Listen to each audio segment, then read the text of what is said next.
her position was put with this woman named Tammy Cowins. Tammy. Listen. Right now, listen what we getting into. We breaking this whole thing down. We getting to Terry White. We making the comparison between Terry White and CUFFY GATLING's case because I see a lot of similarities in that. We will be going through a breakdown of Jack Harvey as well. We're going to be getting into some audio of that. So listen, y'all going to have to bear with me. I know it's early. I got a lot of energy. I have not slept yet.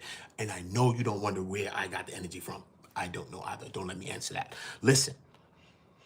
Terry White cooperated before Tammy Cowins, okay? The shady cop dealings before BMF, because he did some shady cop deal, talking about he'd been cooperating, looking like since 9-3.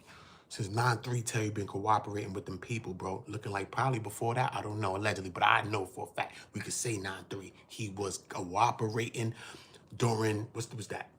That was the drug conspiracy case. Before that, in 82, 83, we know that he caught the cocaine conspiracy case. The man was telling 9-3, okay? We got Jack Harvey, we got CUFFY GATLING, okay? So we got CUFFY GATLING we got to get through because we're making this connection. All of the things that I'm talking about, there's a connection between anything, okay? So this is where I'm coming at this whole situation from. I'm coming at the connections between all these situations. We know, first of all, we have some connection, and one of those connections is what? That's just the paperwork. All right, we're just gonna put that there, okay? This is one of the biggest connections. Regardless of what, she's connected to Terry White. That happened with CUFFY, okay? She's also connected in many circles here.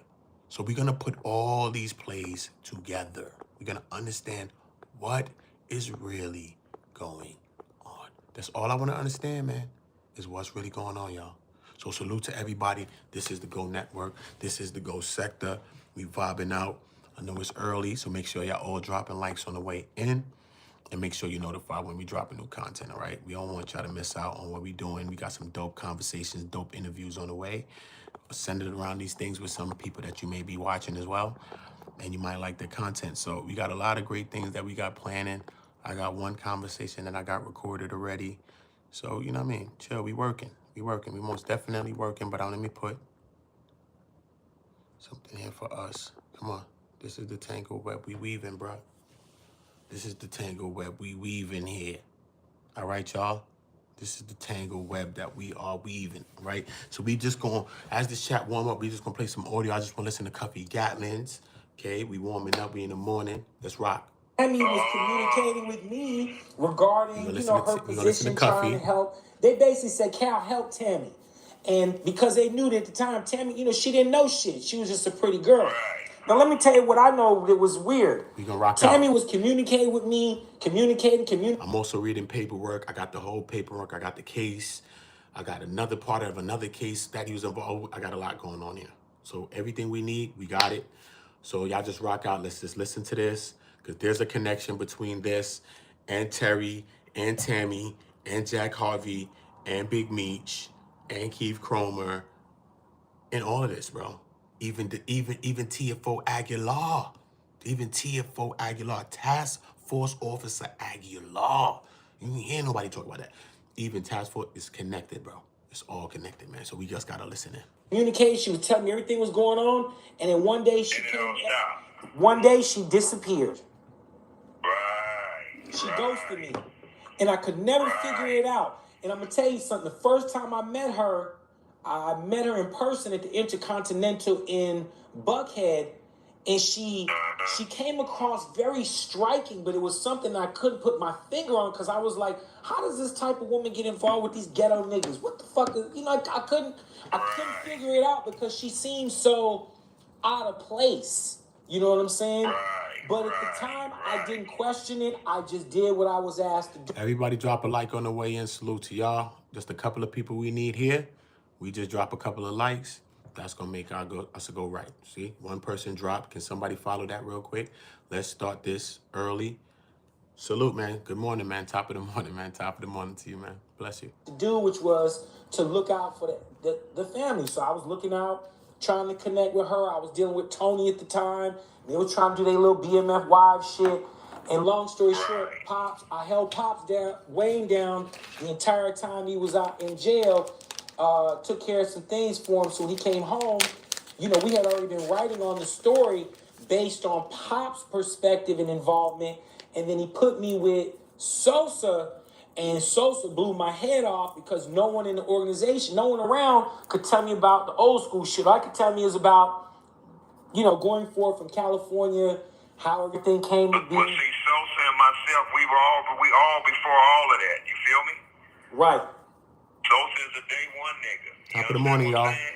Yes, Top of sir. the morning. And see, Meech, I'm the first nigga put $1 million in his pocket. TM in the chat, man. Top of the morning, y'all. What's up? How y'all feeling today? Y'all all right? Hope y'all blessed today, y'all. Hope y'all blessed, for real. He never seen that till he came to the loop. You feel me? I heard about you, dog. I heard you was just an outstanding dude, man. Take care of your business, and your reputation in a good way preceded itself. So I understand now, based on from what we've dealt with and seen with this whole thing with Tammy, man. Speak on that for me if you can, because it's perplexing. Well, what they did, what Meech and Tammy did is called, because you're not in the system. Thank God you're not. I hate to see brothers in this system. But brothers who are familiar with this system, it's a nasty, nasty system. What Meech and Tammy did was called a third-party cooperation. What happened was... This call is from a federal prison. Originally, I was put with Tammy. I paid for the script. I paid $250,000. That's my script. That's why 50, when he came in, because we put a citizen decease order in through my attorney. That's why they couldn't do a motion picture. That's why you didn't see the BMF story on the big screen. So 50 ran it through that star shit that he run that other corny shit that he do. So what happened was, homie, was I wasn't even the original target. They wanted to get a little Mexican. He's actually a cartel member out of LA, man. 50, he put that script. He put that script together. He paid $250,000 for that show that we watched, BMF, that we all like. He was in jail at that time doing 30, him and his whole clique. He was the one that did that. 50 and them got that. He think probably it was a play for her to set him up because he was helping her to do it and paid the money and linked them up with MC Hammer's brother.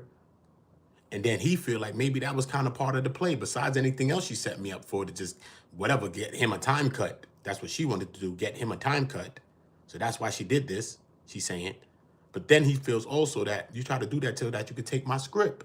Because that's why he said he had put a cease and desist letter against 50. So 50 would have been put a BMF movie out. But he can't put the movie out because of he's proven to be this person that he's saying. That he was the person that put this thing together. See what I'm saying? So he's in the way, actually, of them doing bigger things with the script. See what I'm saying? This is from his perspective. And Suarez, you'll see his name in the paperwork. Fidel Suarez. He was their initial target. Real shit, bro. You feel me? Y'all drop likes from early. We're not going to wait. We wasting too long already. Look, we're not doing that. Come on, y'all drop some likes. Let's get it up early. It's early in the morning. I'm live right now. We rocking. Let us rock out. Let us rock out. I don't ask for money, so likes and all that is what I accept. I don't ask for money, bro. I don't.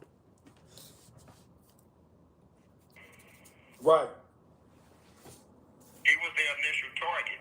But with me calling in while they were trying to set up Fidel Suarez, she clicked over and told the agents who was listening to her and Suarez, hold on, this is Cuff. And when they heard the name Cuff, they went fucking crazy. And that's when her and Meech turned the scheme toward me. You feel me? So what it did was, this is what it was supposed to do. It was supposed to give Meech a time cut. I appreciate you if you drop the like. Thank you, man. This is what happened to move. So I appreciate you. That's all I ask for. I appreciate y'all for real. That's all I want. It's like. Okay. For her cooperation and set me up. But also, it kills two birds with one stone. It puts me in jail, and now they don't have to split any of the revenue with me. My buddy and my partner along with me his name is Louis Burrell. That's MC Hammer's big brother. That's who Tammy was coming out here to see. That was me. And I'm gonna tell you the year. That was 2015. No, that was like 14. Way earlier than that. It started way earlier than that. Way earlier than that. Around 2010, homie. Way earlier than that. I'm sorry. Yeah, we gotta go way back. We put $50 million on the table through Lionsgate Films, through Louis Burrell's Connect. Because Louis is the nigga, he a bait nigga out there, but he fucks around. He really fucks around on the music tip. but he also fucks around in the movie industry up there. Now, what we did not know is why Tammy would turn down that deal with me and Louis Burrell getting 20% of that budget. You understand what I'm saying? For a finder's fee. So what ended up happening was we didn't know that they had other plans and that she was sleeping with the feds and that and that they will put me off in prison and run away with my script and don't have to give me anything. So it was supposed to give Meech a time cut and knock me out of my percentage, me and Louis Burrell out of our percentage for the finder's fee with Lionsgate's film. See? Well, Lionsgate, when Louis went, so they backdoored us. Lionsgate shot it down when Louis Burrell was no longer a part of it. You feel me? Right. So Tammy's whole thing fell apart. Meech couldn't get a time cut because they found out Tammy has no credibility. Because when you can't have a relationship with a federal agent, now you have no credibility. So their thing blew up. They thing fell all the way apart and blew up. That's why Meech didn't get a time cut. But Tammy testified in open court that she signed up to be a DA informant to give Demetrius Flannery a time cut. This call is from a federal prison. Special Agent Keith Cromer testified that Demetrius Flannery knew about this whole thing, but he just wanted to keep his name out of the documents. The special agent told Flannery that he could not do that. He can only do that if Cuff don't go to trial. And with Cuff's record, he can't afford to go to trial. You understand what I'm saying? Correct. But in the midst of all of this, she ends up flipping on the special agent Keith Cromer, and the whole deal went in the trash. So that's why we're at the point to where we're at now. Wow. Yeah. How long does your relationship go back with Meech, Cuff? How long have you known him? What you guys go 1990, back? 1990, homie. 1990.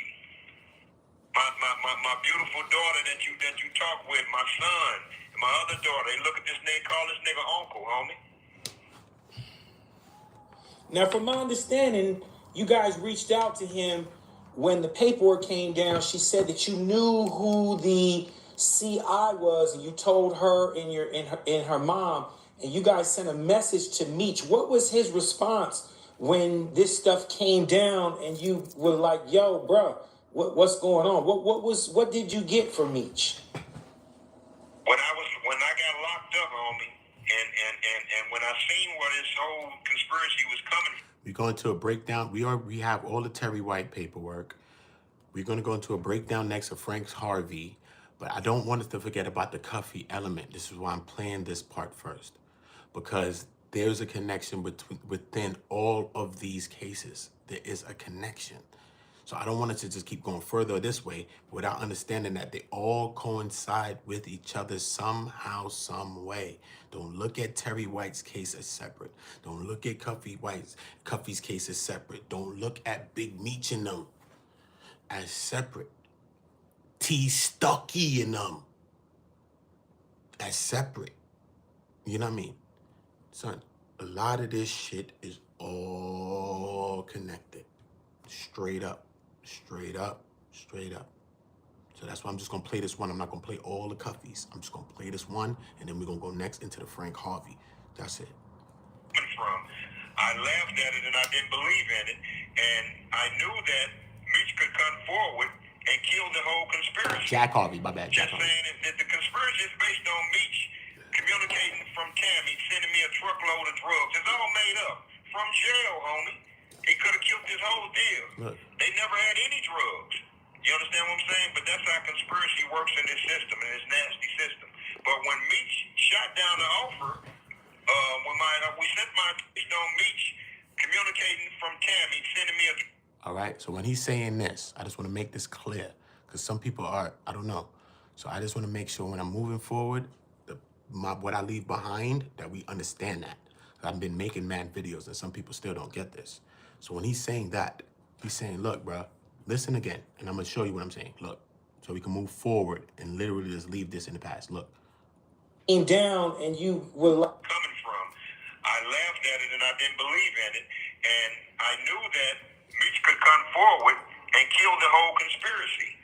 Just saying, if the conspiracy is based on Meech communicating from Tammy, sending me a truckload of drugs, it's all made up from jail, homie. He could have killed this whole deal. They never had any drugs. You understand what I'm saying? But that's how conspiracy works in this system, in this nasty system. But when Meech shot down the offer, when we sent my attorneys out, he was at FCI Lompoc in California. And he responded back to my attorneys that he didn't want to have nothing to do with nothing. And he stopped communicating with them. So then that told my attorneys right there that Demetrius Flannery is a part of this whole deal. And I couldn't believe it. You feel me? So that's what his response was, that he don't know nothing about all this. Well, Demetrius Flannery has been locked up since 2005, and how are you my unindicted, he's listed in my paperwork, homie, as my unindicted co-conspirator serving 30 years at FCI Lompoc in California. How are you in my paperwork, man? And how are you this famous drug dealer who's in magazines and books and movies, and you are in bed with a government informant that testified in court that she cooperated and set your nigga up, a 30-year partner, to give you a time cut? How are you this celebrity drug lord, but you in bed with a government informant?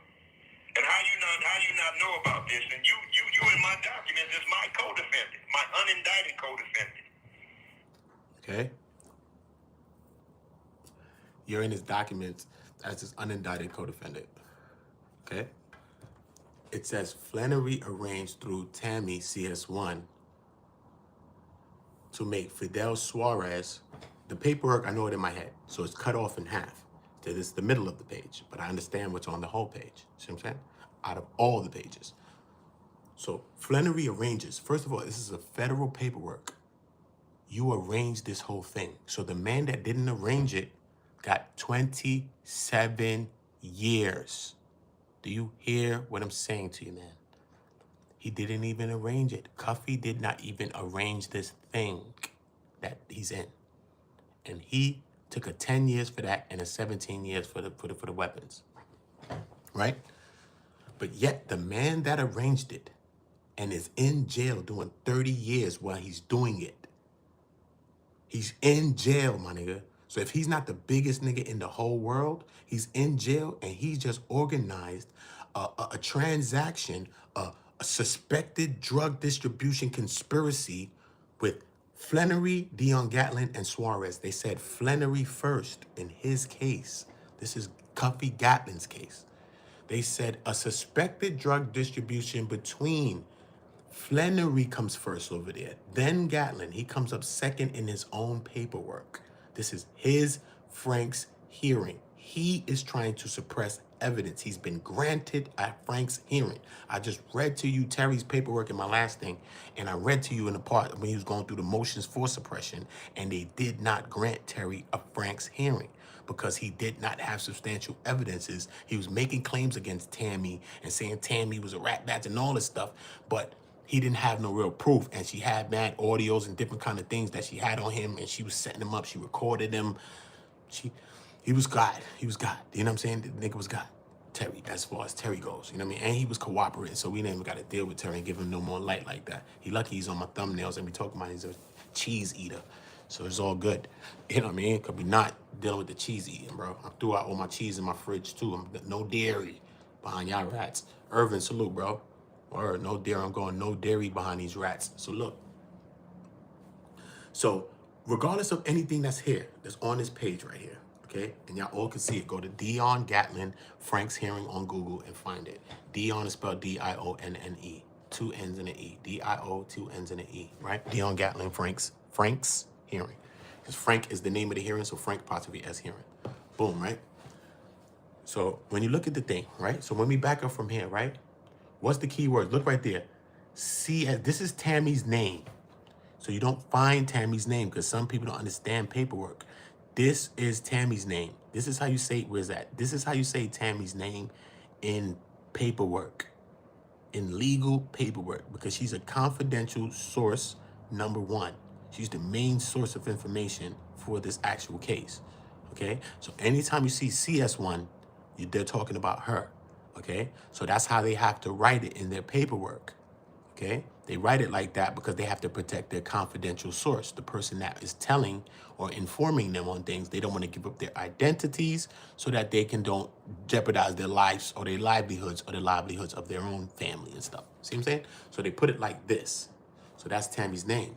So we see Tammy's name. They say, based on information from Tammy, and then we come down here again, and Tammy provided 2 DEA Atlanta agents, Flannery and Suarez, met in prison while incarcerated, that's what they say, incarcerated, see the end of it, and for monetary gain.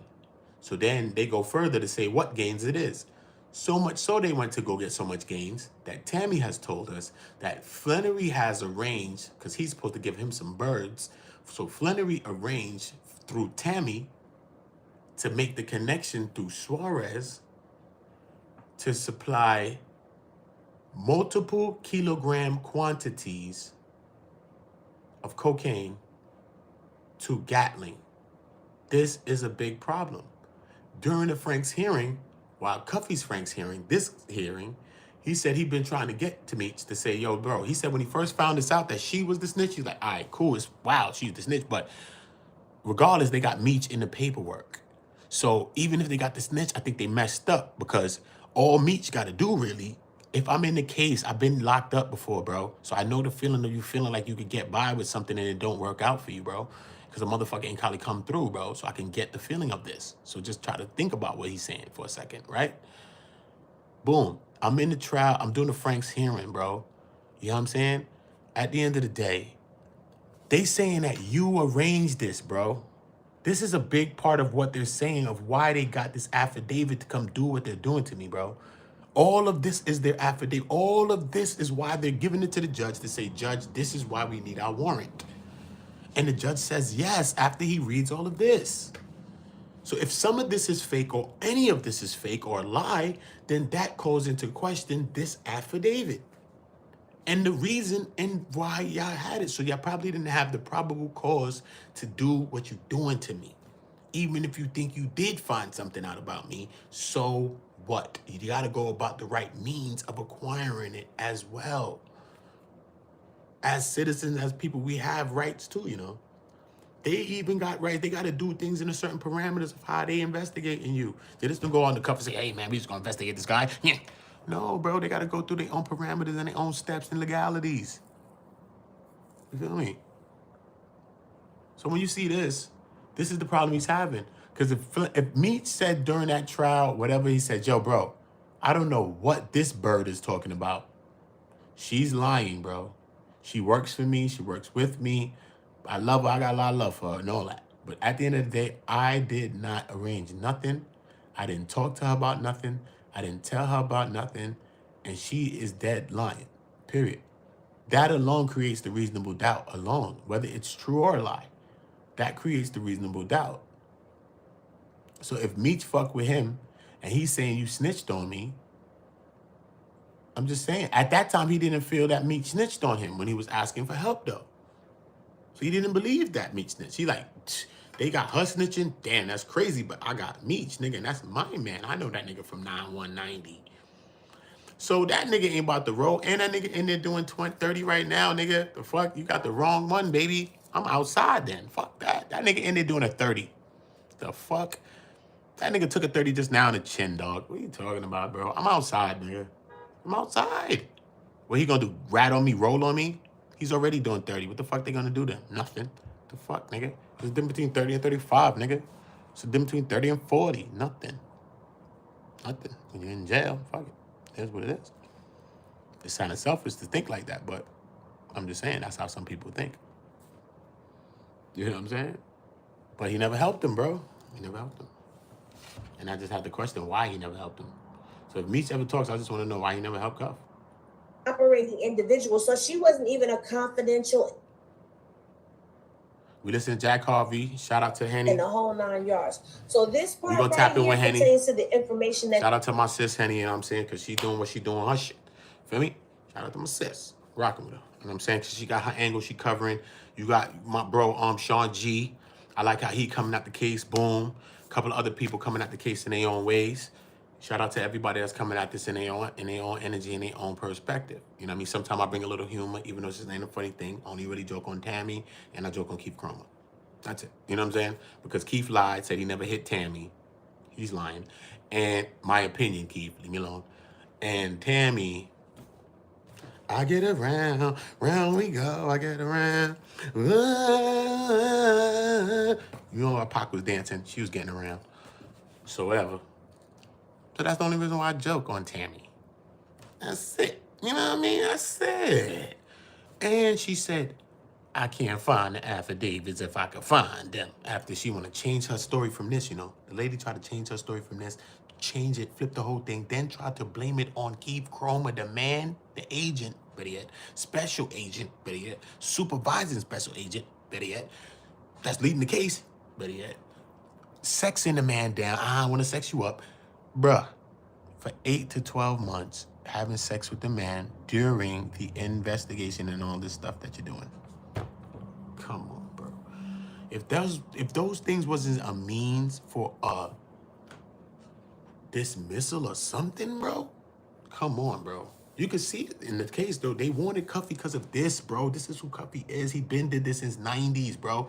Meech had never seen no real jail since then. What you talking about, bro? Meech seen real jail here. This is when Meech saw real jail. Meech ain't never seen no real jail. Meech was getting money. He got to it and got lucky a lot. God bless him. But at the end of the day, this nigga already did 120 months for drug trafficking. The same shit that they end up getting trafficked for. And same shit he ended up getting 30 years for. And the same shit he ended up getting 27 years for. That's the type of numbers you get when you playing like this. That's what you get when you do this, bro. When you live like this, bro, you get minimum 10s. Always a 10, minimum. Might be cooperation with that. Because you're getting 15s, you're getting 10s, you're getting 20s, 30s. That's your numbers, bro. You don't get no little numbers. You do time. You do 10 years. You do 15 years. A click. Straight. When they really try to get you, they try to put you down. They don't really try to play with you with the 10 years. That's light to them. They really try to put you down when they get you. Straight. You ain't trying to play with no niggas like these. These niggas is outside, son. Get in a bag, bro. Straight up. So you got to understand that. So even some of y'all got to watch how you talking. You know what I'm saying? Even Tammy will get your clip. You act like Tammy can't get a nigga clip right now. Tammy can get me a clip. The fuck? You good. But before you clip me, baby, make sure you call me. Because I'm trying to see you, baby. I don't care what you want to do. You want to clip me, Tammy? It's all right, baby. Maybe when people try to clip me my whole life, man, it's all right, baby. But listen to me. Tammy, you know how Jerome said in mine? You don't know how to call nobody. Call me, Tammy. So I heard that thing go. I heard that thing go. That she gave to him in 2008. All right. It says the financial investigation has revealed that White and his associates had deposited in excess $1.4 million in cash into various accounts in the period from January of 2005 through March of 2009. Baby, they was all up in that man business from 05, baby, from 05. All right. White has filed tax returns which contain false information. White claims to be self-employed and owner of a beauty supply store. And he had the Terry White group. That was like an LLC that he had. And this is where he was running a lot of the scams through the LLC. Terry White we talking about. I'm going to move this paper from my background so that we can get back to what we're doing.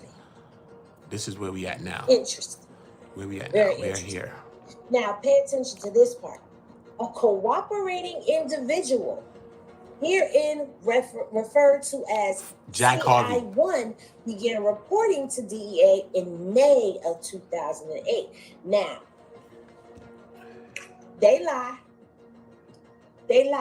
but I'm going to tell you why they lie like that, all right? Because they started their investigation after Tammy came to them, but she didn't start becoming a cooperating individual until May, which means that she reported the information. They took from April when she gave them the information to May when she became a cooperating. Yeah, do me a favor and get the likes up. More people going to join us. It is 5:48 in New York City.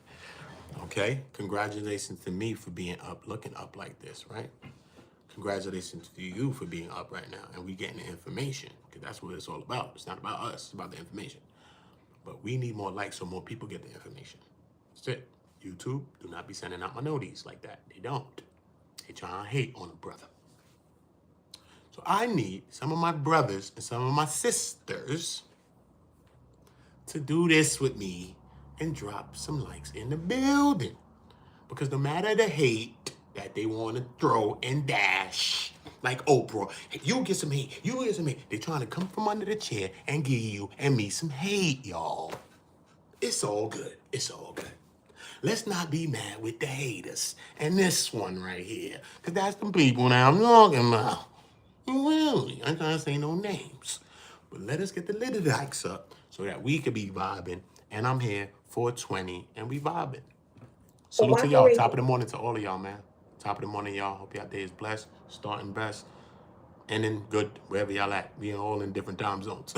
Straight up. Individual. So she wasn't even a confidential informant. She was a cooperating individual. That's what she which was. means that she was just a person that was out here yipping and yapping and bumping her gums, giving them information and not getting a dollar. Remember that, okay? Who be on me? So CI1 began reporting in May of 2008 that White is a drugs trafficker. Who that?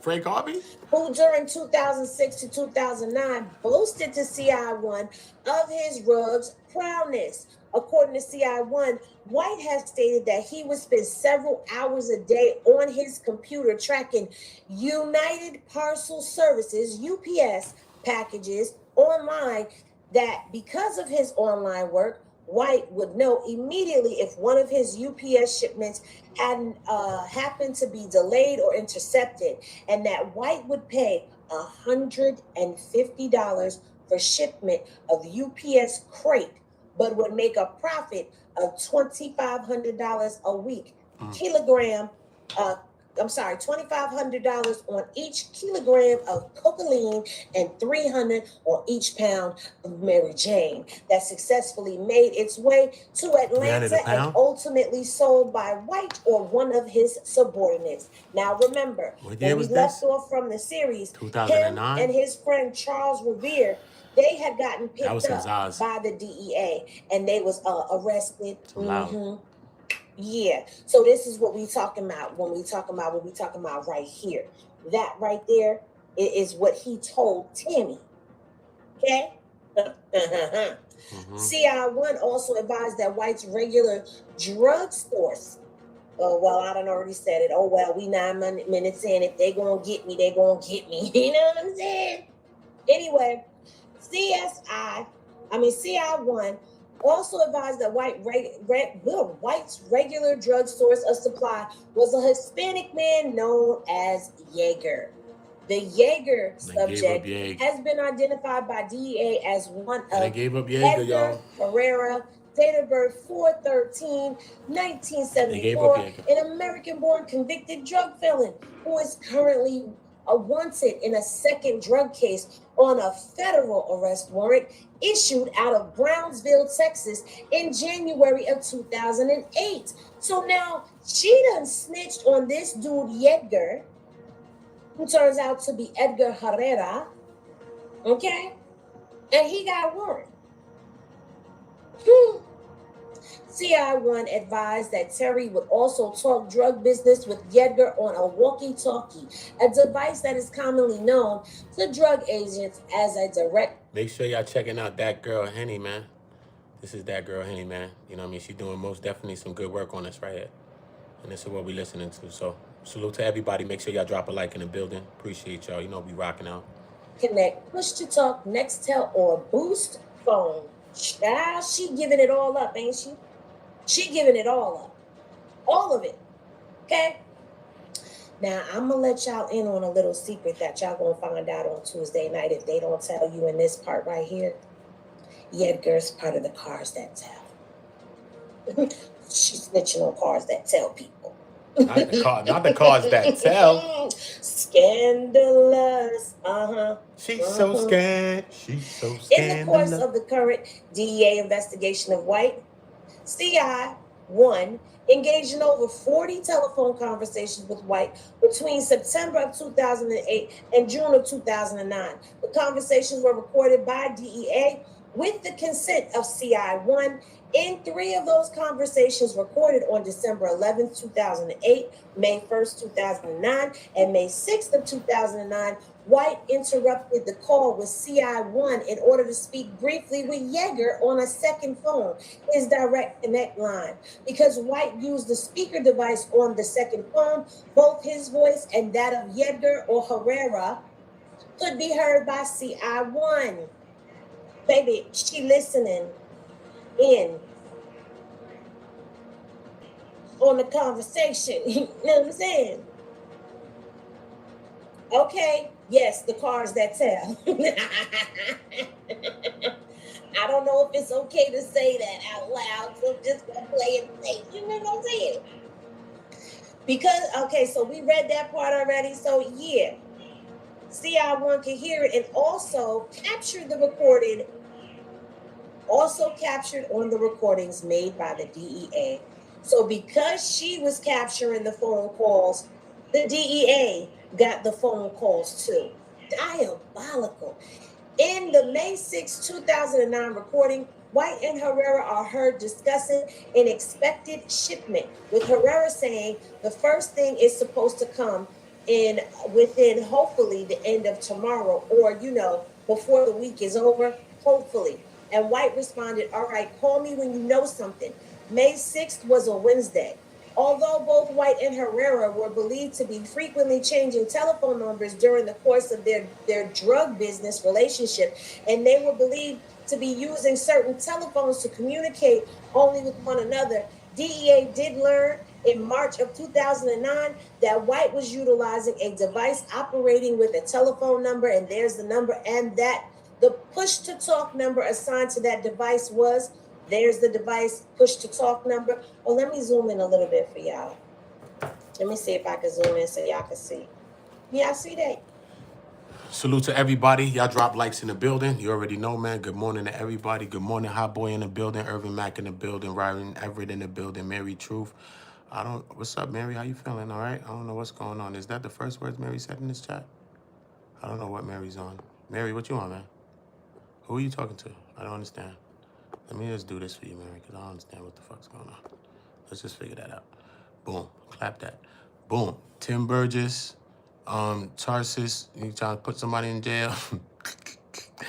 Oh, Ingram. Everybody can have their own point, but I don't know what the hell's going on here, man. We're going to get this shit right. Shelby, shout out to you. You already know the vibe. Salute to everybody that's rocking. What I'm about to do is clip this, and I'm about to capture another one. I'm going to get into the element of Jack Harvey. Okay, this is the element. We bringing it in. We bringing the connection. As people watch the videos, they're going to understand the connections because I'm bringing the connections literally in physical time. I'm not just making the connections because I'm telling them this is what I'm doing. So subscribe to the channel right now. I'm going to title another stream right now, Jack Harvey, and we're going to continue this. This is where we're going to get right into. This is what we're doing. Straight like this. I ain't going to sleep. I'm chilling. I'm about to make a cup of coffee. Okay, no, I'm lying. I'm just going to smoke. So I love y'all. Subscribe to the channel now. Hit notifications and be right here when I do this again. Salute to y'all. Ooda, ooda, ooda. We all